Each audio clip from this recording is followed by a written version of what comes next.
नमस्कार, आइए देखते हैं खामोश भूख का तीसरा एपिसोड। पिछले एपिसोड में आपने देखा कि बुधिया ढाबे पर गई और किसी का दिया हुआ खाना खा ही रही थी कि वह व्यक्ति अपने दिए खाने का बदला वसूलने लगा। बुधिया फिर से झोपड़ी में आकर खटिया पर गिर पड़ती है। पुरानी खटिया भी पर्र की आवाज कर उसे डांट देती है कि जाती की तो मैं भी चल बसूंगी, तब रहना यहीं अकेले। सम्मान पर चोट खाए हुए व्यक्ति को उसके पूर्वजों की लीगसी टीसने लगती है। लीगसी का मतलब पारंपरिक गरिमा, सम्मान, इज्जत। लीगसी की टीस और वर्तमान की दुर्दशा दोनों मिलकर नरक सी यातना देते हैं।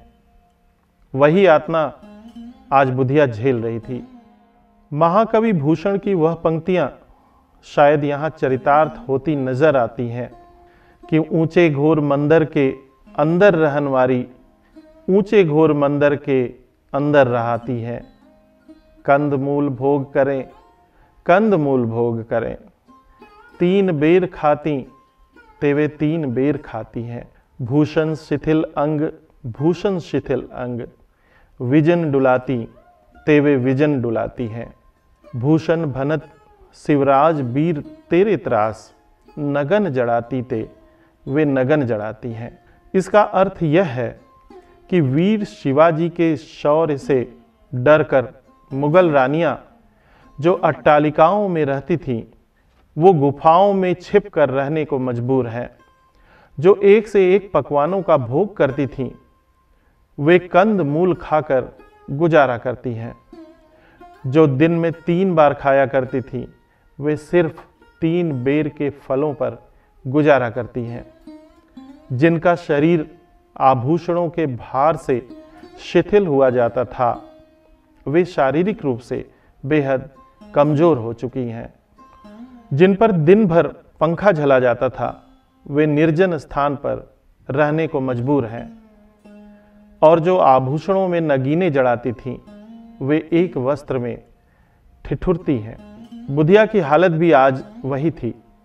एक ट्रक ड्राइवर के हाथ से जलील हुई बुधिया को अपने दादा की सुनी सुनाई कहानियों की याद आने लगती है। बुधिया के दादा एक प्रसिद्ध पहलवान थे। उनके कई गांवों की गुजारी चलती थी। गांव में जिनके भी बच्चे कुश्ती लड़ने, व्यायाम करने का शौक रखते हों, वे उनके अखाड़े में जाकर सीखते थे, जिसके एवज में उन्हें फसल में से हिस्सा मिलता था।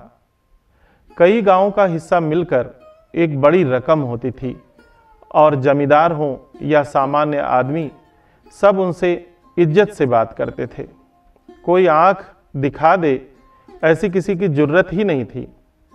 पता नहीं उनका कौन सा चेला कब गुस्सा कर जाए और लेनी की देनी न पड़ जाए, इसलिए उनसे कोई झगड़ा मोल नहीं लेता था। बुधिया की दादी के पास एक बड़े काश्तकार से अधिक गहने हुआ करते थे। तब धन का मतलब सोने चांदी से ही होता था। जमीनें बहुत सी बेकार पड़ी होती थीं, जो जहां चाहे रह ले। बुधिया के पिताजी भी वही करते रहे। अपने घर तो उनका बहुत कम रहना होता था। ज्यादातर वे हिस्सेदारी वाले गांवों में ही रहते थे, क्योंकि रोजी रोटी वहीं चलती थी। 80 के दशक तक भी पहलवानी का यह काम काफी सुचारू रूप से चलता रहा था, लेकिन उसके बाद से आधुनिकता हावी हो गई और सब कुछ एकेडमिक ढंग से होने लगा। अब सुनी और सीखी पद्धति से काम नहीं होने लगा। इसलिए बुधिया के दादा पहलवान की यह लीगसी भी क्षीण होती चली गई। पेट की आग थी कि बुझने का नाम न ले रही थी। बुधिया वर्तमान में आकर सोचने लगती है, क्षुधा की ज्वाला में अभी 1-2 आहुतियां ही पड़ी थी कि गिद्ध दृष्ट ने आक्रमण कर दिया, पेट भरने नहीं दिया। दिन चढ़ाया, भूख बर्दाश्त नहीं हो पा रही थी। फिर उठकर खड़ी हो गई। किधर कदम बढ़ाए समझ में नहीं आ रहा था।